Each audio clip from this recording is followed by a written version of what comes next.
Hello and welcome to ask me. आज की video में हम देखते हैं कि हम अपने डोमिसाइल के लिए एप्लीकेशन कैसे कर सकते हैं। अगर आप दिल्ली में हैं और आप अपने लिए एक डोमिसाइल बनवाना चाहते हैं तो आप बहुत ही आसानी से इसको अप्लाई कर सकते हैं और विद इन 15 डेज़ आपको जो है ये बन के रेडी भी हो जाएगा और आपके पास आ जाएगा। तो चलिए स्टार्ट करते हैं।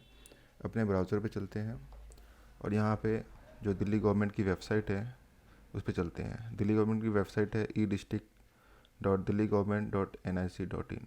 इसी के थ्रू आपको जो भी कॉमन सर्विसेज है जो आपको यहाँ से दिल्ली गवर्नमेंट प्रोवाइड करती है, आप इसके लिए अप्लाई कर सकते हैं। इस पे चल के आपको न्यू यूज़र पे अगर आपको रजिस्ट्रेशन करना है तो आपको न्यू यूज़र पे जाना होगा, और अगर आपने पहले से रजिस्टर्ड किया है तो रजिस्टर्ड यूज़र पे चलना है। तो चलिए न्यू यूज़र पे चलते हैं। मैं आपको बता दूं, आप इसको एक ही बार रजिस्टर्ड कर सकते हैं किसी एक आदमी के लिए। अगर आपके फैमिली में अलग जितने मेंबर हैं आप उनके लिए अलग अलग आईडी क्रिएट कर सकते हैं, और सबके लिए अलग डिफरेंट आईडी ही बनानी होगी अप्लाई करने के लिए। आधार के थ्रू हम इस पर रजिस्टर्ड करते हैं, और आधार पे जब हम ओटीपी के थ्रू जब अगर केवाईसी इसका कंप्लीट करते हैं तो इसका जो आईडी है वो जनरेट हो जाता है, और उसकी डिटेल्स जो आधार से के सर्वर पे है आपकी जो भी डिटेल्स वो उसको फैच करके अपने सर्वर में इसको लोड कर लेता है। वही डिटेल्स इसके पास सेव हो जाती है। आप उसको बाद में चाहे तो एडिट भी कर सकते हैं। मैं पहले से ही इस पर रजिस्टर्ड हूँ, तो लॉगिन पे चलते हैं। अगर आप भूल चुके हैं अपनी आईडी को तो आप वहाँ से रिट्रीव कैसे करेंगे उसकी मैं बता दूँ आपको। बहुत ही सिंपल प्रोसेस है। आपको सिर्फ अब डेट ऑफ बर्थ यहाँ पे एंटर करना है और अपना मोबाइल नंबर जिसके थ्रू आपने रजिस्टर्ड किया है कैप्चा फिल करके आप यहाँ से कंटिन्यू करेंगे तो आपके मोबाइल पे जो भी लॉगिन डिटेल्स है वो आ जाएगी, अगर आपके सारे डिटेल्स जो आपने यहाँ फिल किए हैं वो करेक्ट है तो चलिए हम डायरेक्ट लॉगिन पे चलते हैं। लॉगिन पे हम रजिस्टर्ड यूज़र लॉगिन पे जाएंगे, क्योंकि मैं ऑलरेडी रजिस्टर्ड हूँ और दोबारा रजिस्टर्ड नहीं कर सकता, तो अपने आईडी को यूज़ करके यहाँ पे हम लॉगिन करते हैं। तो आपके मोबाइल पे जो यूज़र आईडी इस पे आएंगे आप उसको यहाँ पे एंटर कर दीजिए, और जो पासवर्ड यहाँ पे आपको मिलेगा मोबाइल पे मैसेज के थ्रू आप उसको यहाँ पे एंटर करके और कैप्चा फिल करके आप लॉगिन कर सकते हैं।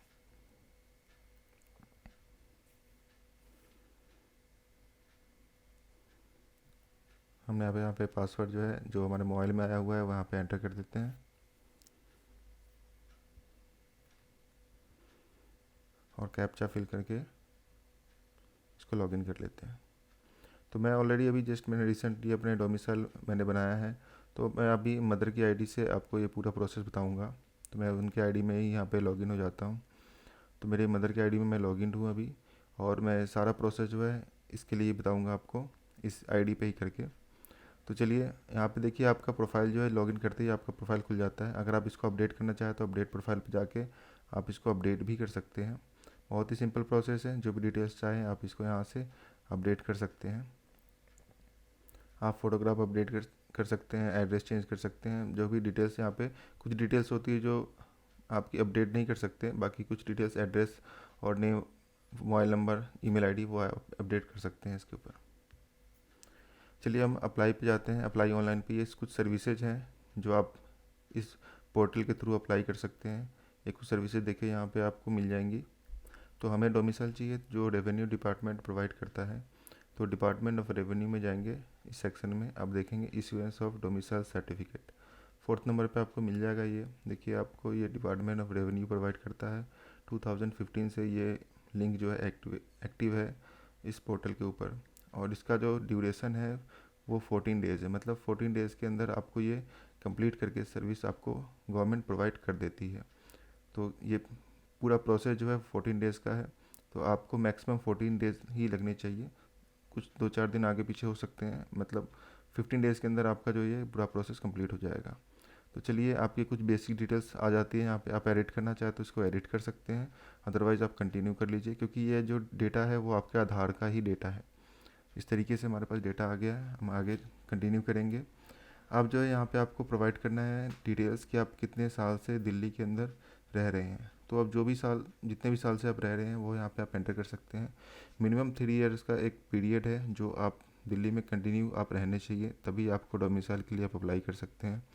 आप उससे ज़्यादा रह रहे हैं कोई दिक्कत नहीं है, आप यहाँ पे डाल दीजिए। आपका किसी और स्टेट के अंदर डोमिसाइल नहीं होना चाहिए, क्योंकि अगर आप किसी भी अदर स्टेट में 3 इयर्स कंटिन्यू रह रहे हैं तो फिर आप दिल्ली में उस टाइम पे आप अवेलेबल नहीं होंगे। इसका मतलब है कि आप दिल्ली में नहीं थे, तो इसलिए आपका डोमिसाइल यहाँ पे नहीं मिलेगा। आप हमेशा ध्यान रखें कि आपको जो 3 इयर्स कंटिन्यूस जो पीरियड है यहाँ पे, वो आप दिल्ली में है, इस चीज़ का आपको प्रूफ देना ही होगा। अगर आप ये प्रोवाइड नहीं करते हैं तो आपका डोमिसाइल नहीं बनेगा। अगर आप स्टूडेंट है और आप 3 ईयर कंटिन्यूस सर्टिफिकेट लगाना चाहते हैं तो वो यहाँ पे वैलिड नहीं है। कंसेक्यूटिव ईयर्स के सर्टिफिकेट आपको यहाँ पे नहीं लगाने हैं, आप लगाएंगे तो आपका डोमिसाइल रिजेक्ट हो जाएगा। मैं आपको बताऊंगा कौन से डॉक्यूमेंट आपको लगाने हैं। फ़िलहाल कंटिन्यू करते हैं और यहाँ पे आईडी प्रूफ और कुछ डॉक्यूमेंट्स जो है वो अपलोड करते हैं। तो यहाँ पे आपको 2 तरीके के प्रूफ देने हैं, एक आईडी प्रूफ देनी होगी, आपको एक एड्रेस प्रूफ देना होगा और एक सेल्फ डिक्लेरेशन देना है। तो चलिए, सेल्फ डिक्लेरेशन के लिए आपको कुछ नहीं करना है, आप अपलोड पे क्लिक करना है और यहाँ पे ये आपको जो साइट है पोर्टल, इस पर आपको डिक्लेरेशन जनरेट करने का एक ऑप्शन मिल जाता है। तो आपको सेल्फ डिक्लेरेशन सेलेक्ट करना है, यहाँ पे नीचे जनरेट सेल्फ डिक्लेरेशन फॉर्म पे क्लिक करना है। ये आपको एक सेल्फ डिक्लेरेशन फॉर्म जनरेट करके दे देगा और एक टेम्प्रेरी एप्लीकेशन आईडी है, इस आईडी को आप सेव कर लीजिए और फॉर्म को डाउनलोड कर लीजिए। डाउनलोड करके इस फॉर्म को साइन करके आपको रखना है, इसको ही हमें बाद में अपलोड करना है। तो इसका साइन करके आप इसकी स्कैन कॉपी को अपने पास रख सकते हैं।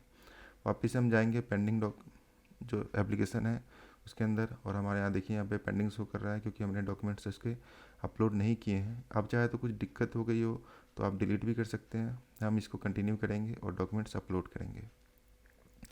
मैं आपको यहाँ पे डेमो दे रहा हूँ, इसलिए यहाँ पे हम सिर्फ आधार कार्ड ही अपलोड करेंगे, यूज़ करेंगे, क्योंकि ये मैं इसको डोमिसाइल बनाना नहीं, सिर्फ आपको प्रोसेस बताने का पूरा है मकसद, तो इसलिए सिर्फ आधार कार्ड अपलोड करते हैं। यूआईडी हम यहाँ पे जो आधार कार्ड की हमने डाउनलोड करके रखी हुई है वो यहाँ से हम इसको अपलोड करने की कोशिश करते हैं। यहाँ पे डॉक्यूमेंट नंबर में जो भी आपकी आधार का नंबर है वो आप यहाँ पे एंटर करेंगे और देखिए ये ऑटोमेटिक वेरीफाई हो गया, क्योंकि ऑलरेडी जो है ये साइट के थ्रू आधार से लिंक्ड है। देखिए हमने आधार अपलोड करने की कोशिश की। आपको एक चीज़ और ध्यान रखना है कि आप जो भी फाइल अपलोड कर रहे हैं वो मैक्सिमम 200 KB से ज़्यादा का ना हो। देखिए यहाँ पे हमारी फ़ाइल जो है बड़ी है तो हम इसको कंप्रेस कर लेते हैं। इसके लिए आपको बड़ा ही सिंपल प्रोसेस है, आप गूगल पे जाइए और यहाँ पे लिखिए आप PDF कंप्रेसर, और आप जो भी पहली वेबसाइट आपको मिले, बहुत सारी वेबसाइट्स आपको मिल जाएगी लिंक, आप किसी भी वेबसाइट पे जाइए, फ्री सर्विसेज है, आप वहाँ पे अपनी फ़ाइल अपलोड कीजिए और वहाँ से आप इसको कंप्रेस करके डाउनलोड कर लीजिए। आप देख सकते हैं यहाँ पे हमने एक फ़ाइल अपलोड कर दी है, इसको कंप्रेस करते हैं यहाँ पे और देखिए हमारी जो फाइल थी वो 590 KB की थी, जो अब 130 KB की है। तो मैक्सिमम 200 KB हमको अलाउड है, तो 200 KB से नीचे हो गया तो हम इसको अपलोड इजीली कर सकते हैं। तो चलिए अब इसको जो है हम यहाँ से इसको पहले रीनेम कर लेते हैं और रीनेम करके इसको हम अपलोड कर देते हैं।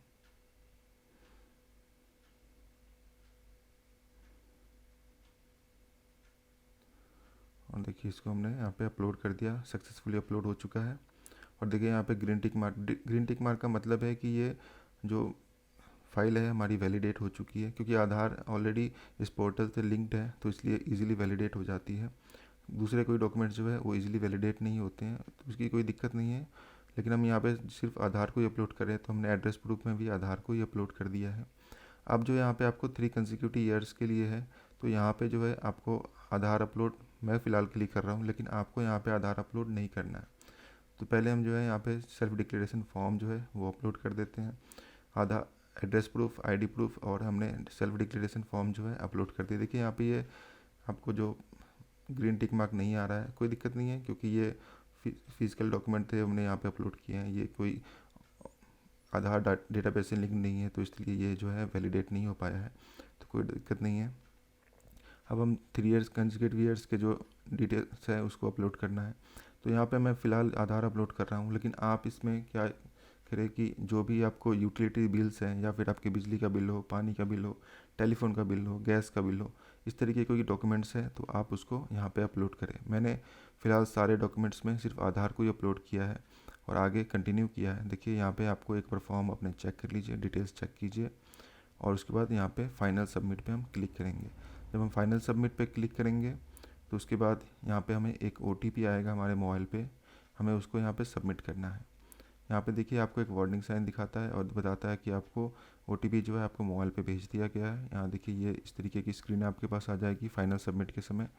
आपके मोबाइल पे एक OTP आएगा, वो OTP 5 डिजिट का OTP आपको यहाँ पे एंटर करना है, तब जाकर आपका जो है फॉर्म है ये सबमिट हो जाएगा।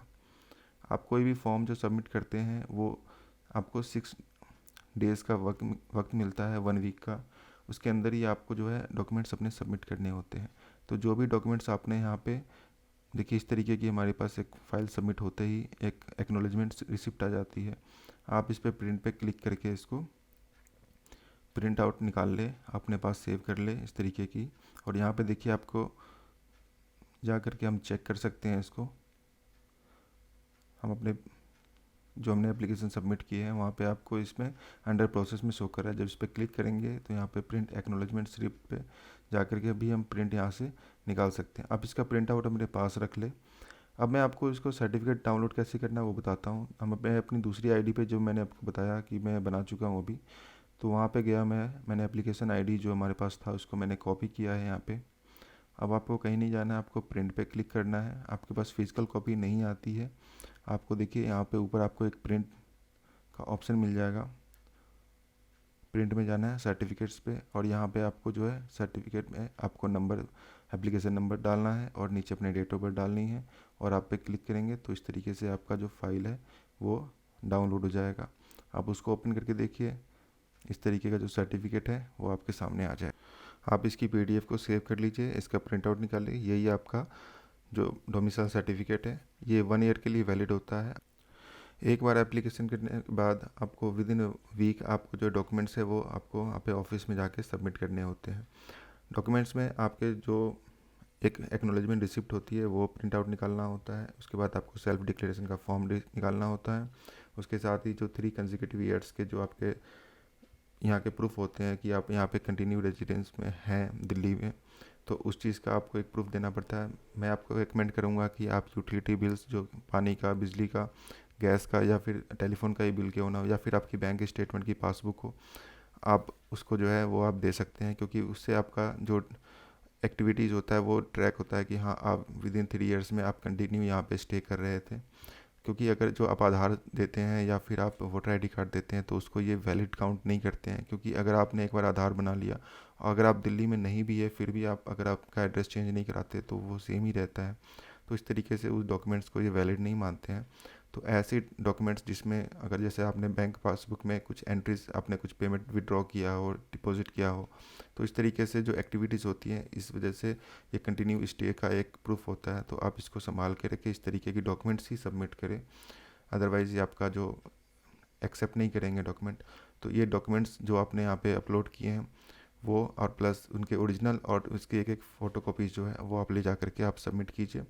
विद इन ए वीक का टाइम होता है। 1 वीक के अंदर अगर आपने डॉक्यूमेंट सबमिट नहीं किए तो आपकी जो एप्लीकेशन होती है वो रिजेक्ट हो जाती है।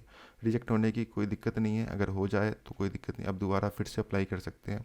ऐसी कोई बाउंडेशन नहीं है कि आप दोबारा अप्लाई नहीं कर सकते। तो अगर 1 वीक के अंदर आप जा करके वहाँ डॉक्यूमेंट सबमिट नहीं करते तो ऑटोमेटिक वो टाइम पीरियड होता है, जैसे लैप्स होगा वो ऑटोमेटिक रिजेक्ट हो जाती है। तो आप फिर से अप्लाई कर सकते हैं। तो इस तरीके का ये सिंपल प्रोसेस है, आप इसको ट्राई कीजिए। कोई दिक्कत आए तो आप मुझे कमेंट में बता सकते हैं, कुछ पूछ सकते हैं अगर आप कुछ पूछना चाहें तो। अगर मेरे वीडियो आपको अच्छे लगे तो प्लीज़ लाइक कीजिए, सब्सक्राइब कीजिए, शेयर कीजिए। Thanks for watching.